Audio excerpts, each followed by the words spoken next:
Ibu, saudara-saudari, adik-adik yang dikasihi Tuhan Yesus, selamat berjumpa lagi dengan keluarga Warlot Ministry, di mana sebentar lagi kita akan memasuki ibadah dan perjamuan kudus keluarga Warlot Ministry.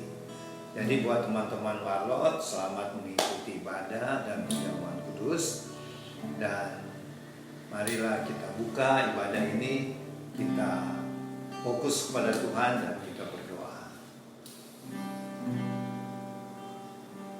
Bapa di dalam surga, kami datang mengucap syukur kepadamu Tuhan di hari Minggu 14 Agustus 2022, di mana sebentar lagi kami akan memuji dan memuliakan Tuhan dan memberitakan firman-Mu. Kami mohon, mari Roh Kudus pimpinlah kami yang beribadah saat ini, dan kami mohon hadirlah Tuhan Yesus di rumah Bapak Ibu, saudara-saudari, adik-adik yang mengikuti ibadah dan perjamuan kudus ini. Demikian juga hadirlah di Tabernakel Warlot, House of Warlot di Sentul City. Kiranya ibadah dan perjamuan kudus Minggu 14 Agustus 2022 ini jadilah di dalam nama Bapa, Anak, dan Roh Kudus.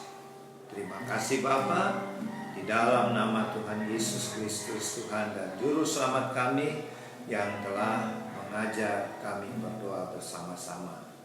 Bapa kami yang ada di dalam sorga, dikuduskanlah nama-Mu.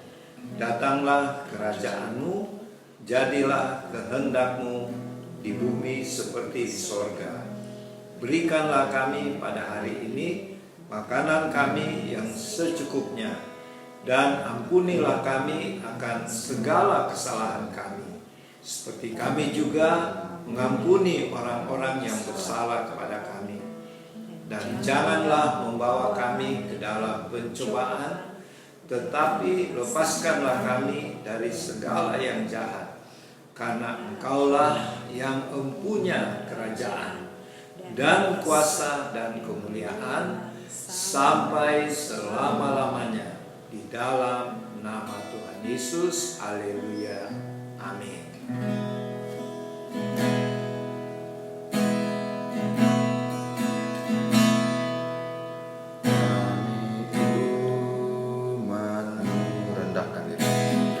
Rendahkan diri, sujud dan berdoa. Sujud dan berdoa. Mencari wajah-Mu. Mencari wajah-Mu. Berbalik dari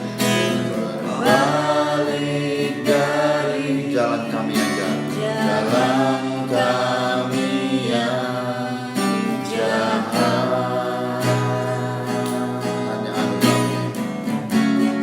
Oleh anugerah-Mu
Bapak Ibu, saudara-saudari dan adik-adik yang dikasihi Tuhan Yesus, setelah kita memuji dan menyembah Tuhan tadi, mari kita sekarang menenangkan diri untuk mendengarkan pemberitaan firman Tuhan. Untuk itu kita berdoa memohon pimpinan Allah Roh Kudus. Mari kita berdoa. Bapa Surgawi, terima kasih Tuhan untuk waktu yang indah di dalam ibadah dan perjamuan kudus keluarga Warlord Ministry ini. Firman-Mu akan diberitakan.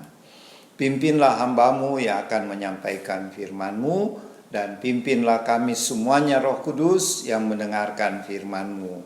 Sehingga ketika benih yang kekal itu ditaburkan, firman-Mu itu akan bertumbuh, berakar kuat dalam hidup kami, bahkan menghasilkan buah-buah untuk memuliakan nama Tuhan. Berfirmanlah ya Tuhan melalui hamba-Mu ini, di dalam nama Tuhan Yesus. Amin.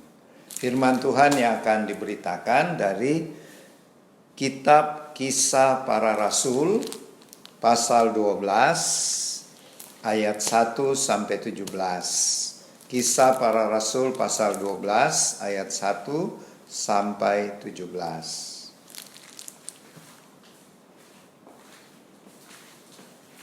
Kira-kira pada waktu itu Raja Herodes mulai bertindak dengan keras terhadap beberapa orang dari jemaat.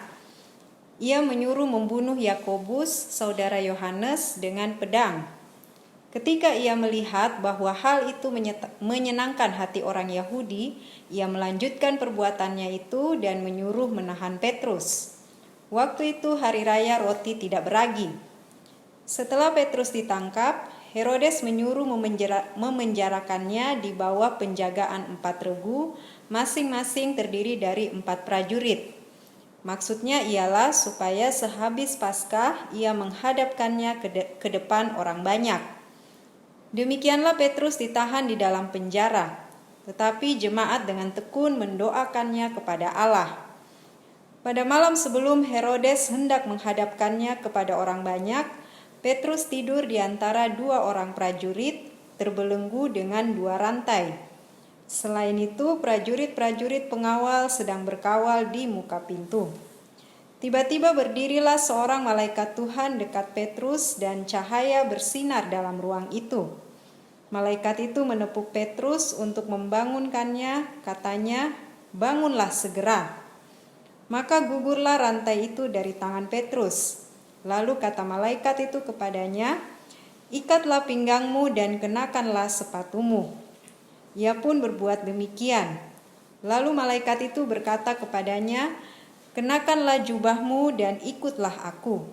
Lalu ia mengikuti malaikat itu keluar dan ia tidak tahu bahwa apa yang dilakukan malaikat itu sungguh-sungguh terjadi, sangkanya ia melihat suatu penglihatan.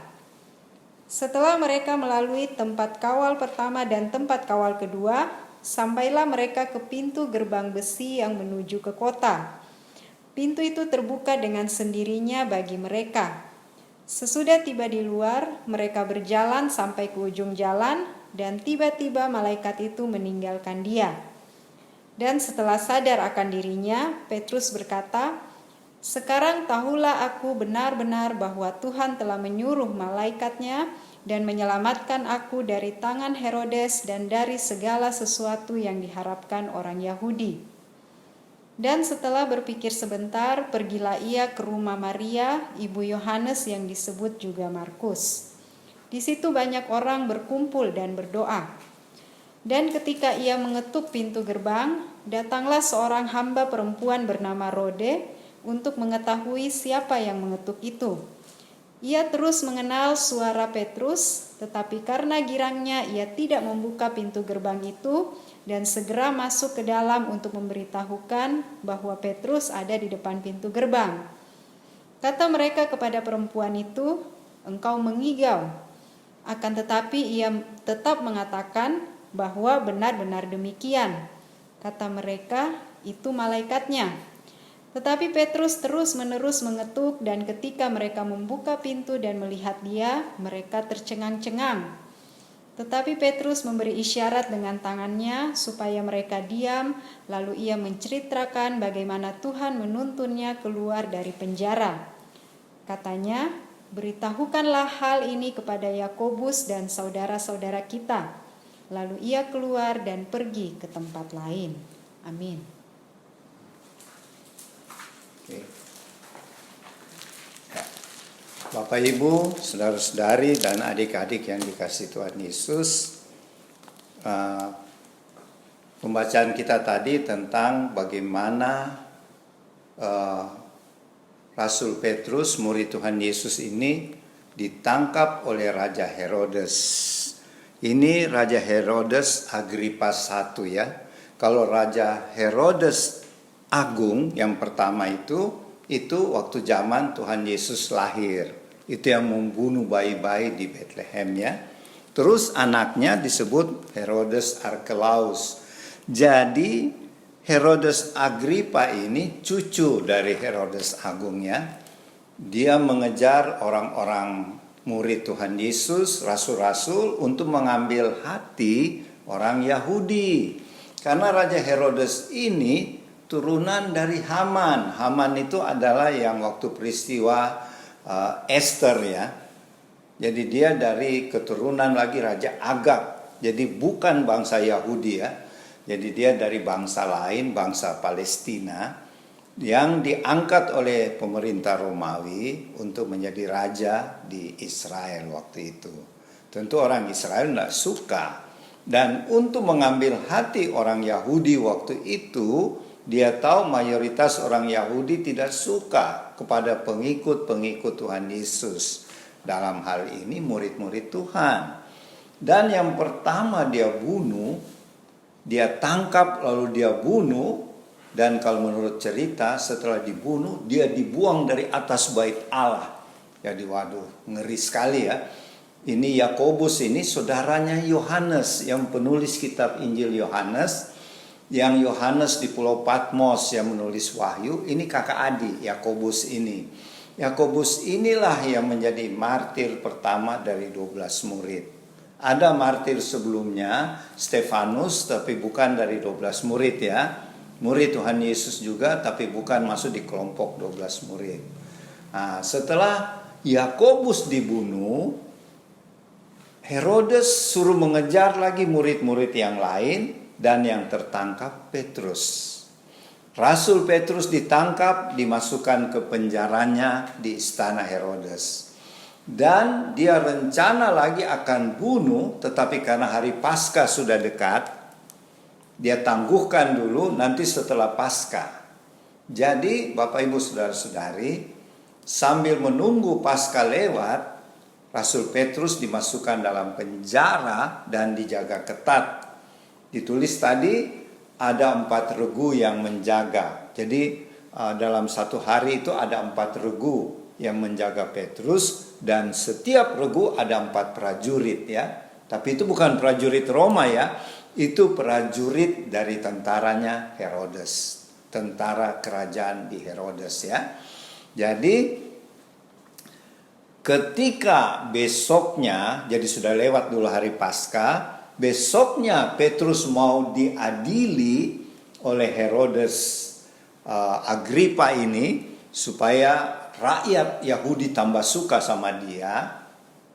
Di tengah malam, sehari sebelum dia diadili oleh Herodes, di tengah malam datanglah malaikat Tuhan. Datang ke penjara di mana Petrus dibelenggu dengan rantai ya. Dia lagi ketiduran, Petrus lagi ketiduran karena tengah malam ya. Malaikat itu suruh bangun. Bangunlah Petrus, pakai sepatumu ya, ikat pinggangmu, ikutlah aku. Petrus kira dia cuma penglihatan atau mimpi. Dia ikut saja. Padahal ini kejadian nyata ya. Jadi ini peristiwa supernatural ya Bapak Ibu Saudara-saudari. Malaikat ini melewati pintu yang terkunci. Luar biasa ya. Kan itu penjara dikunci. Baru di luar penjara ada lagi prajurit jaga. Dan kita lihat di pembacaan tadi, malaikat ini suruh pakai ikat pinggangmu, pakai jubahmu, dan ikut aku. Jadi setelah Petrus bangkit, rantainya yang dari besi itu putus ya, luar biasa ya. Kemudian Petrus mengikuti malaikat itu, jadi tentu tembus pintu ya. Ini karena kuasa malaikat ya, kuasa dari sorga. Terus keluar sampai di pintu gerbang, ya sudah di luar penjara. Kemudian Petrus baru sadar, wah rupanya ini bukan penglihatan, ini bukan mimpi, ini kejadian nyata. Langsung dia berpikir, ini pasti Tuhan yang tolong saya tadi melalui malaikat Tuhan. Kemudian Petrus menuju ke rumah Markus ya. Dan di rumah Markus itu murid-murid yang lain, jemaat sedang berkumpul. Dan waktu jemaat berkumpul, sebelumnya waktu jemaat mendengar Yakobus sudah dibunuh, saudara Yohanes ya. Kemudian Petrus ditangkap. Jemaat berdoa terus kepada Tuhan ya, minta pertolongan Tuhan, dan doa jemaat dijawab. Tuhan mengutus malaikat menyelamatkan Petrus. Nah, kita belajar di sini ya. Kita lanjutkan dulu. Setelah Petrus tiba di rumah Yohanes, Markus yang disebut Yohanes, ini orang kaya dia ya. Kemudian Petrus mengetuk pintu gerbang. Dan pembantu dari keluarga Yohanes ini, Markus Yohanes, membuka pintu, namanya Roda ya, Rode dengar suara Petrus. Dia pikir karena senangnya, Petrus itu yang saya tahu dia di penjara. Dia balik lagi ke dalam, dia kasih tahu sama murid-murid yang lain, jemaat, bahwa ada Petrus di luar. Tapi jemaat bilang, itu malaikatnya, kan Petrus ada di penjara, enggak mungkin lah. Itu benar ya. Kenapa kok kasih biar kalau itu benar? Akhirnya mereka buka pintu, Petrus masuk, Petrus ceritakan semuanya, apa yang dia alami betul-betul mujizat, dan dia suruh jemaat kasih tahu sama siapa? Yakobus. Siapa itu Yakobus? Yakobus yang disuruh kasih tahu oleh Petrus bahwa dia sudah keluar dari penjara. Bukan Yakobus sudah mati ya. Jadi ada dua Yakobus. Yakobus yang sudah dibunuh Herodes, saudaranya Yohanes, Rasul Yohanes. Tapi yang disuruh kasih tahu Yakobus sepupunya Tuhan Yesus. Sepupunya Tuhan Yesus yang diangkat oleh jemaat di Yerusalem sebagai gembala. Jadi bukan Petrus yang jadi pemimpin ya. Sepupunya Tuhan Yesus yang nama Yakobus yang memimpin jemaat waktu itu yang pusatnya di Yerusalem. Itu Petrus bilang, aku itu pemimpin ya, sepupunya. Kasih tahu sama pemimpin kita Yakobus, saya sudah bebas. Dan kalau kita baca terus pembacaan ini, Petrus meninggalkan Yerusalem, dia menuju ke Kaisaria ya. Kaisaria itu di Syria sekarang ya, negara Suriah.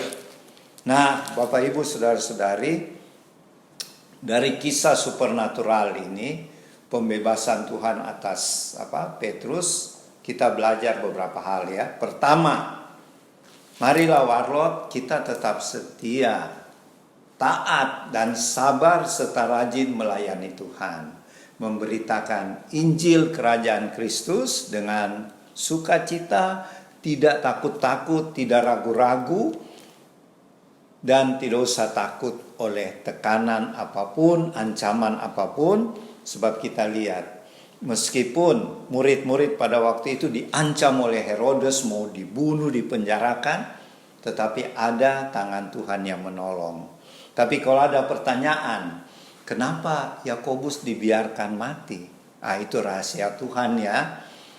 Tentu ada maksud Tuhan, Yakobus saudara Yohanes harus mati. Bukan Tuhan tidak kasihan dia, tapi itu rahasia Tuhan ya. Buktinya Petrus diloloskan oleh Tuhan, karena Petrus mau dipakai untuk memberitakan Injil. Jadi yang pertama, kita warlot jangan takut-takut, jangan malas memberitakan Injil, karena kita percaya ada pertolongan Tuhan yang ajaib seperti yang dialami Petrus. Ada perlindungan Tuhan. Dan yang kedua kita belajar, Percayalah, kuasa Tuhan yang ajaib itu tetap berlaku sampai sekarang. Sebab Tuhan Yesus tidak berubah ya, dari dulu, sekarang, sampai selama-lamanya. Makanya kita harus seperti Petrus, meskipun dia sampai masuk penjara, kita Warlot nggak sampai masuk penjara ya. Kita harus tetap rajin, semangat, sukacita untuk memberitakan firman Tuhan, melayani jiwa-jiwa yang memerlukan pertolongan, mendoakan, membebaskan mereka dari roh-roh jahat, karena itu adalah spesialis Warlot ya. Dan sampai Tuhan Yesus datang kedua kali, kita laksanakan amanat agung ini. Ini saja yang Opa bisa beritakan atau sharing. Nanti Oma Palar akan lebih merampungkannya. Silakan Oma untuk menyempurnakan atau menambah. Selamat siang Bapak Ibu, saudara-saudari di rumah, tim Warlot, dan semua simpatisan yang mengikuti kebaktian pada Minggu 14 Agustus pada hari ini. Kita berjumpa lagi. Kita semua sudah mendengar bahwa kita membaca kisah para rasul 14 ayat 1 sampai 17. Bagaimana Petrus bersama kawan-kawannya sebagai pengikut Tuhan Yesus menghadapi tekanan-tekanan, bagaimana mereka diburu, dibenci oleh orang-orang bangsanya sendiri, dan penjajahan waktu itu bangsa Romawi sampai mereka dikejar-kejar, bahkan dibunuh ya. Kita terfokus pada firman hari ini, bagaimana Petrus sebagai pengikut Tuhan ya, menghadapi keadaan ini. Saya tidak mengulangi apa yang Opa ceritakan, ulaskan tadi mengenai pembacaan kita hari ini. Saya langsung saja, bagaimana keadaan Petrus, apakah sama dengan keadaan kita pada zaman akhir ini, menuju pada akhir dari dunia ini. Dengan kata lain, kita menunggu sampai Tuhan menjemput kita, yang kita sendiri tahu. Tapi sambil menunggu itu kita tahu bagaimana tekanan-tekanan dunia, karena iblis tahu waktunya juga sudah dekat dan dia bekerja sangat giat, dan kita juga akan menghadapi tekanan itu oleh pengaruh dunia saat ini. Waktu itu Petrus dengan tekanan dibenci oleh bangsanya sendiri, Petrus dan kawan-kawannya, karena pengikut Tuhan Yesus. Kita tidak mengulas lagi, pasti saya tahu teman-teman, Bapak Ibu di rumah sudah mengetahuinya. Tetapi yang kita mau berbicara sekarang, bagaimana seorang Petrus yang diwakili, kita yang diwakili oleh seorang Petrus pribadi, apakah hal seperti Petrus alami itu juga kita bisa alami saat ini, zaman ini. Kalau diulas itu panjang, tapi saya singkatkan, itu iya dan amin. Saat ini sangat nyata bahwa pengikut Tuhan sangat dibenci dengan segala macam cara. Bahkan yang dulu jelas itu diuber-uber, dikejar untuk bahkan dibunuh. Sekarang mungkin pembunuhan itu tidak nampak ya. Dan ada juga yang nampak, tapi perlu yang kita tahu saat ini, pengikut Tuhan itu dibenci dengan apa? Dengan cara hidupnya, dengan pengajarannya, dan pengajaran Tuhan itu selalu ditolak karena ada kebenaran di situ. Kebenaran yang bukan dari dunia, kebenaran yang dari Tuhan Yesus sendiri sebagai Tuhan kita, Tuhan yang bukan Tuhan yang hanya secara dunia, tapi Tuhan yang di atas batasan kita. Ya, saya kembali lagi, saya tidak ulas itu panjang, cuma sekarang pertanyaan bagi kita, bisakah hidup kita itu seperti Petrus? Ya. Yang saya tangkap di sini, yang saya renungkan di sini, kehidupan Petrus sangat berkenan dengan Tuhan Yesus. Itu yang pertama, ya. Bagaimana berkenannya Petrus terhadap Tuhan? Kita bisa baca di dalam firman. Kita diajak untuk belajar firman. Tetapi kita bisa simpulkan Petrus bagaimana kehidupannya yang dahulu, ya, dipanggil oleh Tuhan sampai dipilih oleh Tuhan. Kembali lagi saya katakan, saya tidak ulaskan itu di dalam khotbah hari ini, tetapi kita perlu baca firman. Dan saya percaya Bapak Ibu semua sudah tahu, saudara-saudari sudah tahu cerita itu. Tapi di sini yang jadi pertanyaan, dan itu banyak orang bertanya, dan banyak juga tidak dimiliki oleh pengikut-pengikut Tuhan, yaitu mujizat yang dihadapi oleh Petrus. Dia hidup dalam tekanan yang luar biasa, ya. Dia dimasukkan di dalam penjara, bajunya dilucuti, ya, sampai semuanya. Saya dengan firman yang kita baca bahwa pakaian pun dilepaskan, alas kakinya pun dilepaskan, ya. Jadi apa yang terjadi? Satu mujizat besar, malaikat datang menolong Petrus. Yang jadi satu pertanyaan dan kita harus contoh, kenapa Petrus bisa demikian? Apakah kita juga bisa seperti Petrus? Itu otoritas Tuhan yang kita harus siapkan diri kita supaya kita seperti Petrus, ya. Kehidupan kita harus tetap bergantung pada Tuhan, keintiman dengan Tuhan. Saya ulangi lagi, setiap apa yang kami bawakan dalam khotbah sesering mungkin, bahwa keintiman dengan Tuhan itu kunci dari semua yang Petrus alami. Untuk kita bisa alami di akhir zaman ini. Petrus adalah sebagai contoh, tapi zaman ini begitu banyak kebencian terhadap pengikut Tuhan. Kita harus seperti Petrus, hidup bersama Tuhan, bergantung kehidupan dengan Tuhan, keintiman dengan Tuhan, memberi kita, saya mengulangi lagi untuk khotbah hari ini, bahwa keintiman itu membawa kita kepada satu kemenangan. Kemenangan yaitu tidak bisa dilihat dengan mata jasmani kita.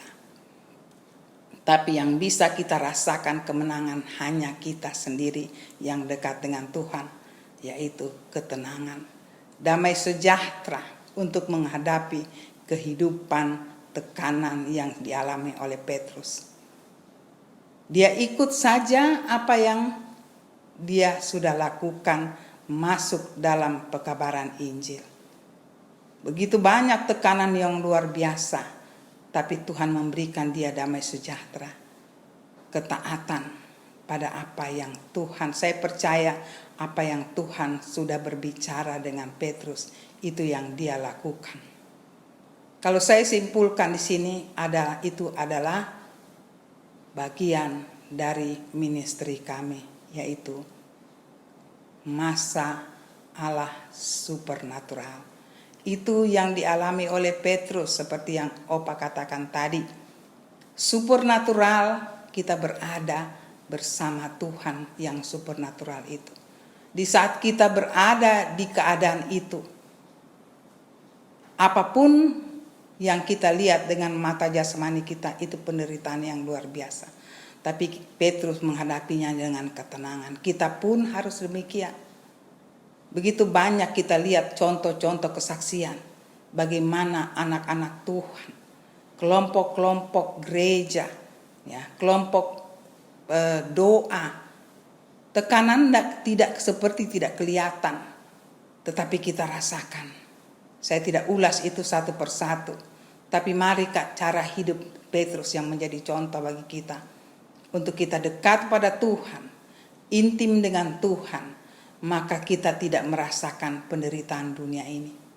Bahkan kita akan merasakan kekuatan baru, harapan baru. Tuhan memperlihatkan kita menghadapinya itu bersama Tuhan.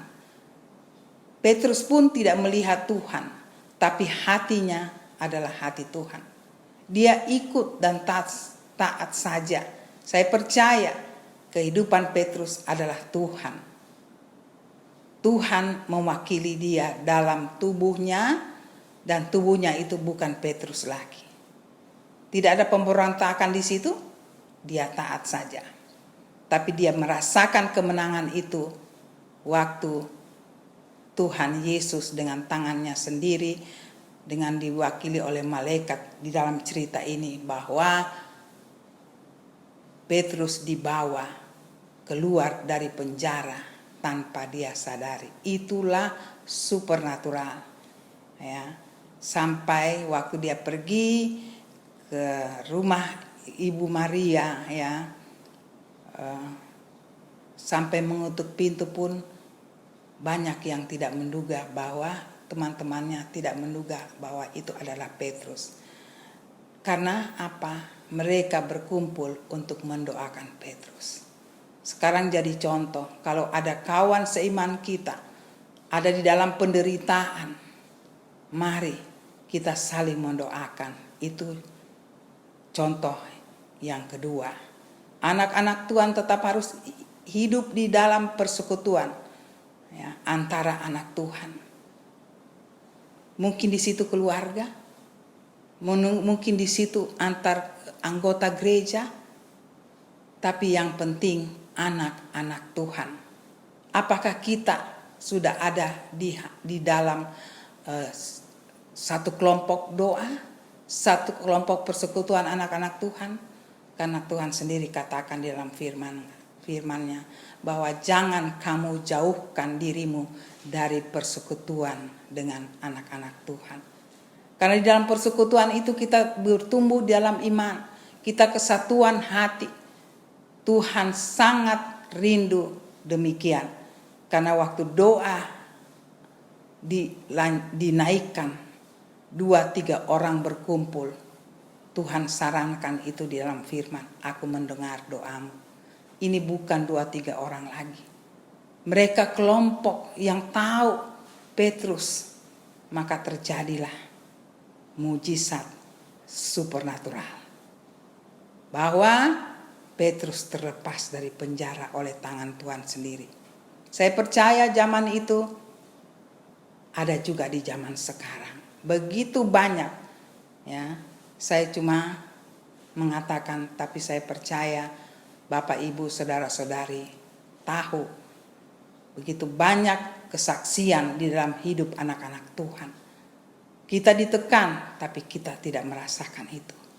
Dan kita keluar dari tekanan itu dengan satu kemenangan besar. Yang inti di sini Tuhan katakan, jangan jauhkan persekutuan antara kita sebagai pengikut Tuhan.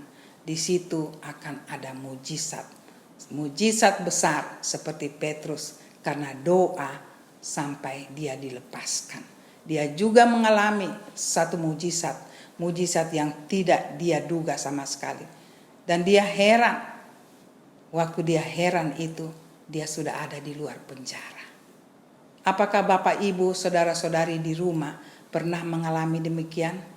Mungkin dalam bentuk tekanan yang lain, tapi terlepas dari tekanan itu, kita sadari itu tangan Tuhan. Mungkin kita belum sadari, setelah di luar baru kita sadari, kalau bukan Tuhan yang melakukan, ini tidak bisa. Ada sesuatu kekuatan yang luar biasa, yang secara logika tidak mungkin Petrus bisa keluar. Apakah kita juga ada sesuatu hal di zaman akhir ini kita mengalami itu? Mari kita makin dekat hidup kita di zaman akhir ini. Kita harus bergantung kepada Tuhan. Kita harus intim dengan Tuhan. Di situ kita bisa merasakan dan kita bisa melihat tangannya tetap menjaga kita, karena Tuhan katakan sampai akhir zaman aku tetap menyertai kamu. Ada firman yang banyak yang mendukung hal ini. Mungkin Bapak dan Ibu di rumah lebih tahu firman apa. Saya tidak menghafal, tetapi saya selalu membaca. Saya tidak menghafal firmannya dari kitab apa, tapi saya percaya karena saya sudah pernah baca. Marilah kita bersatu hati. Ya, kita saling mendukung, tidak melihat faktor-faktor yang dari dunia, tetapi kita hanya melihat saudara kita di dalam masalah apapun, apalagi ini sudah tekanan, ya, yang ancamannya adalah kematian. Karena dari cerita tadi, Petrus dicari untuk dibunuh dan mereka heran. Keheranan mereka terhadap Petrus sampai yang dibunuh bukan Petrus, adalah pengawal. Saya tidak ulangi lagi ceritanya, kita harus baca firman hari ini. Tapi yang kita harus contoh sekali lagi, mari kita hidup cara hidup Petrus. Dia berapi-api mengikut Tuhan. Dia berapi-api membawa berita keselamatan, berita kebenaran bagi orang yang dia ketemui, yang Tuhan utus, yaitu bangsanya sendiri, bahkan di luar bangsanya. Tetapi ancamannya, saya kembali katakan, itu adalah kematian. Kita harus berani, karena Tuhan yang taruh hati yang berani itu di dalam kita. Berani karena benar. Jadi tidak ada sesuatu yang mengherankan kalau kita hidup di dalam Tuhan. Karena sudah menjadi contoh adalah Petrus. Kita juga pasti ada keheranan, karena itu bukan sesuatu tindakan dari kita. Itu keheranan kita, tapi itu juga hiburan kepada kita bahwa Tuhan berkenan hidup kita. Tuhan mengutus kita di tengah-tengah serigala dunia yang membenci anak-anak mengikut Tuhan. Kiranya Roh Kudus berkarya yang lebih lagi di akhir masa kemurahan ini. Roh Kudus berkarya di dalam hidup kita. Mari kita jadikan Roh Kudus adalah sesuatu. Roh kita adalah Roh Kudus. Daging kita adalah Roh Kudus. Sehingga yang bertindak adalah Roh Kudus Tuhan sendiri. Itulah kekuatan yang kita dapat di akhir zaman ini. Mari kita undang Roh Kudus, kehidupan kita akan penuh damai sejahtera, menantang kehidupan di akhir zaman ini. Hanya itu saja, tidak terlalu banyak, dan kita akan mendapatkan satu kebebasan yang hakiki. Dalam rangka kita menyambut 17 Agustus, hari kemerdekaan. Bukan kemerdekaan secara fisik, tapi kemerdekaan dari Tuhan, yaitu roh kita terbebas karena Tuhan yang memimpin kehidupan kita. Itulah kebenaran yang hakiki, kebebasan, kemerdekaan yang hakiki dari Tuhan. Kiranya firman hari ini dapat menjadi berkat bagi Bapak, Ibu, Saudara-saudari tim Barlot yang ada di rumah. Sampai sekian saja, dan kita akan bertemu di minggu berikutnya pada tanggal 21 Agustus. Tuhan memberkati. Maranatha. Bapak, Ibu, saudara-saudari, adik-adik yang dikasihi Tuhan Yesus, setelah pemberitaan firman Tuhan tadi, sekarang kita mau taat akan perintah Tuhan Yesus. Kita akan melaksanakan perjamuan kudus. Untuk itu, marilah kita berdoa dulu untuk perjamuan kudus. Kita berdoa. Terima kasih Bapa buat firman-Mu tadi sudah ditaburkan. Dan di dalam rangka ulang tahun kemerdekaan bangsa kami yang ke-77 tahun, 3 hari lagi, kami saat ini mau melaksanakan perjamuan kudus. Layakan kami Tuhan untuk menerima tubuh dan darah-Mu. Di dalam nama Tuhan Yesus. Amin. silakan hosti dan anggur dibagi-bagi ya dalam nama Tuhan Yesus. Roh Allah yang hidup penuhiku, Roh Allah, Roh Allah yang hidup pulihkan hidupku, pulihkanku. Turunlah urapan ke atasku, membangkitkan kuasamu, membangkitkan kuasamu, membebaskan hidup yang terbelenggu, memulihkan hati mereka yang terluka, serta mencelihkan mata yang buta. Jadikan hidupku alatmu, dipenuhi urapan baru, menyatakan kebesaran kuasa-Mu. Roh Allah, Roh Allah yang hidup penuhiku, Roh Allah yang pulihkan hidupku, pulihkanku. Turunlah urapan ke atasku, membangkitkan kuasa-Mu,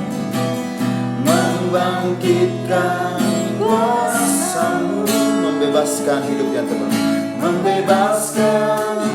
yang terbelenggu, memulihkan hati mereka yang terluka, serta mencelihkan mata yang buta. Jadikan hidupku Allah, dipenuhi urapan baru, menyatakan kebesaran kuasa-Mu. Jadikan hidupku alatmu, dipenuhi urapan baru, menyatakan kebesaran kuasa-Mu. Oke, kalau sudah dibagi-bagi hosti atau roti, anggur atau sirup, di hosti ada firman Tuhan, masing-masing dibaca ya, yang tidak ada tidak apa. Dan kami juga di Tabernakel Roh Arlot akan membaca firman yang menjadi pesan buat Roh Arlot ya. Silakan. Mazmur 23 ayat 3. Ia menyegarkan jiwaku, ia menuntun aku di jalan yang benar oleh karena namanya. Punya mama ini 1 Tesalonika 5 ayat 17, tetaplah berdoa. 1 Korintus 13 ayat 6, ia tidak bersukacita karena ketidakadilan, tetapi ia bersukacita karena kebenaran. Cocok untuk keadaan bangsa. Kalau punya Mazmur 119 ayat 133, teguhkanlah langkahku oleh janjimu, dan janganlah segala kejahatan berkuasa atasku. Oke, jadi dalam rangka ulang tahun ke-77 bangsa Indonesia pada hari Rabu mendatang, 3 hari lagi, pesan Tuhan yaitu supaya kita hidup dalam kebenaran Tuhan ya, tetap setia pada firman Tuhan dan dipimpin oleh Roh Kudus ya. Mari kita dengarkan dulu firman Tuhan. Kita angkat hosti yang adalah tubuh Tuhan Yesus. Lalu Tuhan Yesus mengambil roti, mengucap syukur, memecah-mecahkannya, dan memberikannya kepada murid-muridnya. Kata Tuhan Yesus, inilah tubuhku yang diserahkan bagi kamu. Perbuatlah ini menjadi peringatan akan aku. Mari kita ucapkan sama-sama. Terima kasih Tuhan Yesus, Juru Selamat kami, yang telah berkorban di atas kayu salib di Bukit Golgota sebagai anak domba Allah, yang telah menganugerahkan kepada kami dan keluarga keselamatan, hidup yang kekal, Hidup yang dan juga tubuh jasmani kami yang sehat dan kuat, tidak ada sakit penyakit, dan jiwa kami dipenuhi sukacita, damai sejahtera Tuhan. Kami terima tubuhmu di dalam nama Tuhan Yesus. Silakan makan dalam nama Tuhan Yesus.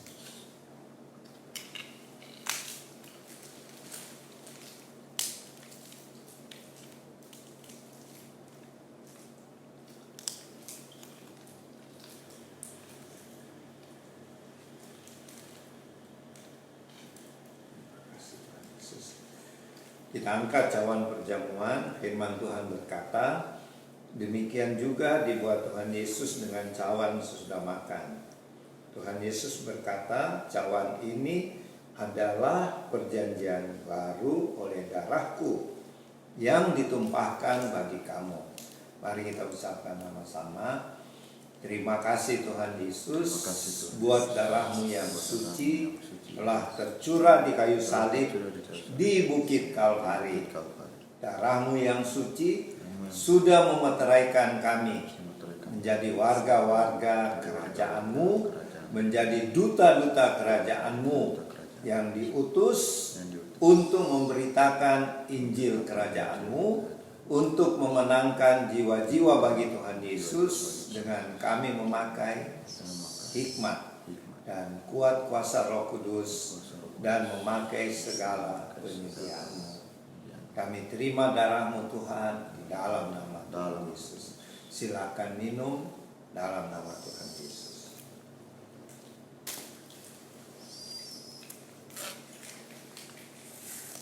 Sebagai syukur kita menerima tubuh dan darah Tuhan Yesus, mari kita puji Tuhan.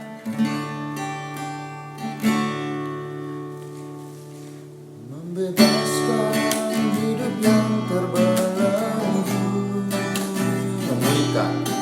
memulihkan hati mereka yang terluka, serta mencelikan mata yang buta, jadikan hidupku alatmu, jadikan hidupku alatmu, dipenuhi urapan baru, menyatakan kebesaran kuasa, membebaskan hidup yang terbelenggu, memulihkan hati mereka yang terluka, memulihkan hati mereka yang terluka, serta mencelikan mata yang buta, jadikan hidupku alatmu, dipenuhi urapan baru, menyatakan kebesaran kuasa Roh Allah. Roh Allah yang hidup penuhi, Roh Allah yang hidup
Jadikan hidupku Allahku dipenuhi urapan baru, menyatakan kebesaran kuasa-Mu dan membebaskan hidup yang terbelenggu, memulihkan hati mereka yang terluka, serta mencelitkan mata yang buta. Jadikan hidupku Allahku dipenuhi urapan baru, menyatakan kebesaran kuasa-Mu. Jadikan hidupku Allahku dipenuhi urapan baru, menyatakan kebesaran kuasa-Mu. Jadikan kami Tuhan, jadikan hidupku Allahku dipenuhi urapan baru, menyatakan kebesaran kuasa-Mu. Dipenuhi urapan baru, menyatakan kebesaran kuasa-Mu.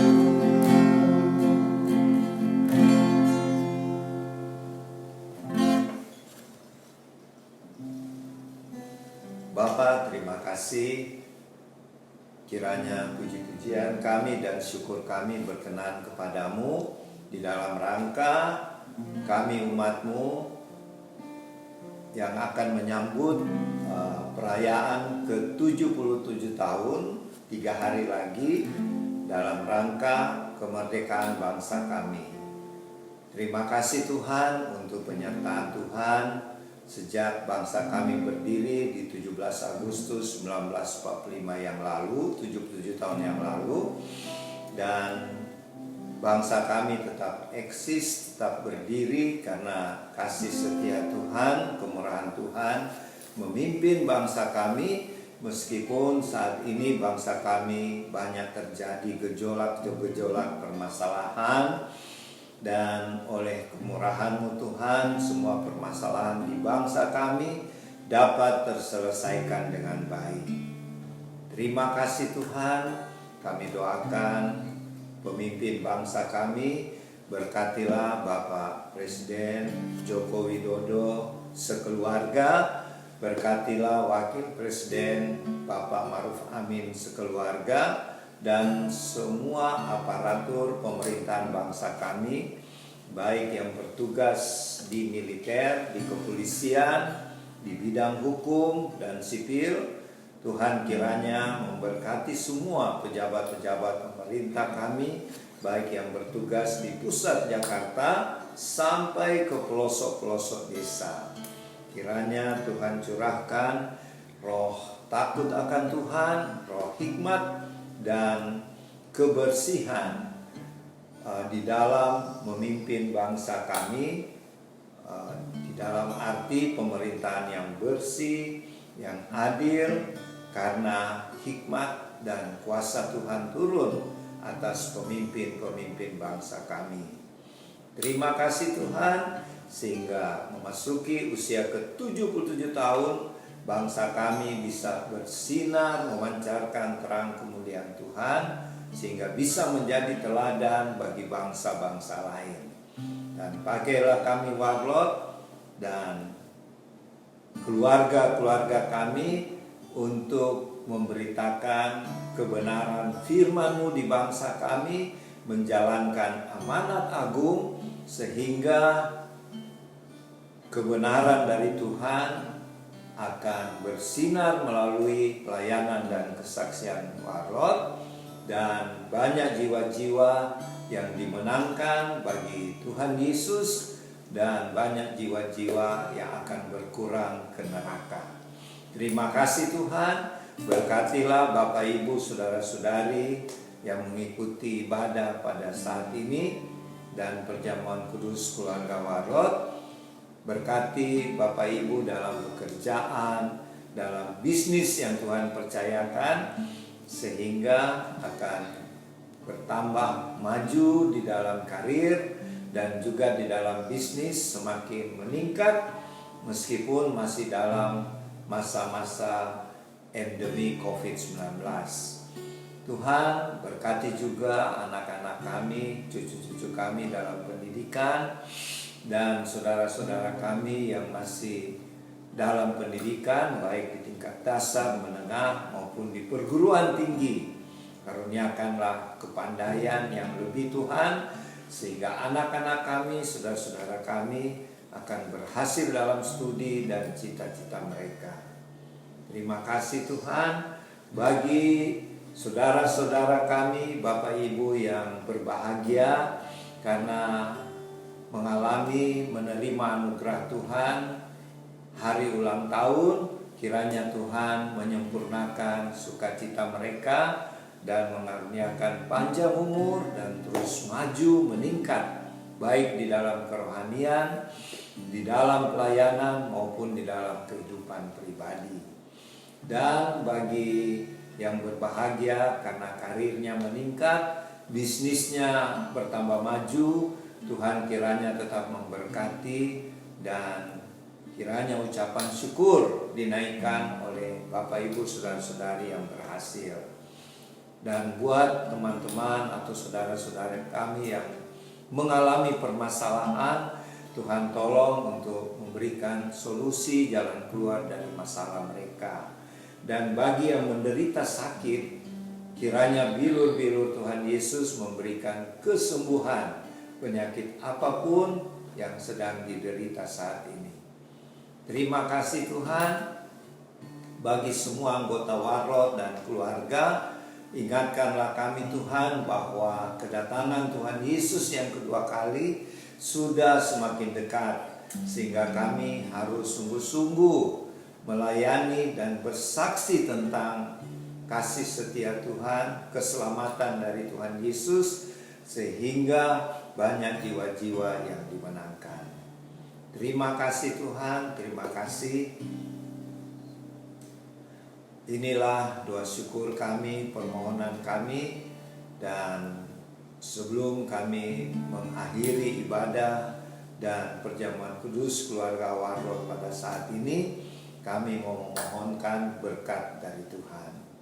Kiranya berkat-berkat dari Allah Bapa Surgawi yang berlimpah-limpah melalui dan di dalam anaknya Yesus Kristus Tuhan dan Juru Selamat kami, dan persekutuan dengan Roh Kudus menyertai kiranya Bapak Ibu, saudara-saudari, adik-adik yang dikasihi Tuhan di rumah masing-masing, di tempat tinggal masing-masing, dan menyertai kami yang ada di Tabernakel Warlot Sentul City. Mulai siang ini sampai Maranatha Tuhan Yesus datang kembali, bahkan sampai selama-lamanya. Di dalam nama Tuhan Yesus, yang bersyukur sama-sama katakan amin. Oke, sampai berjumpa lagi minggu depan tanggal 21 Agustus tahun 2022, dan selamat menyambut Hari Kemerdekaan Republik Indonesia yang ke-77 tahun. Dirgahayu bangsa Indonesia merdeka. Shalom, sampai jumpa lagi. Tuhan memberkati.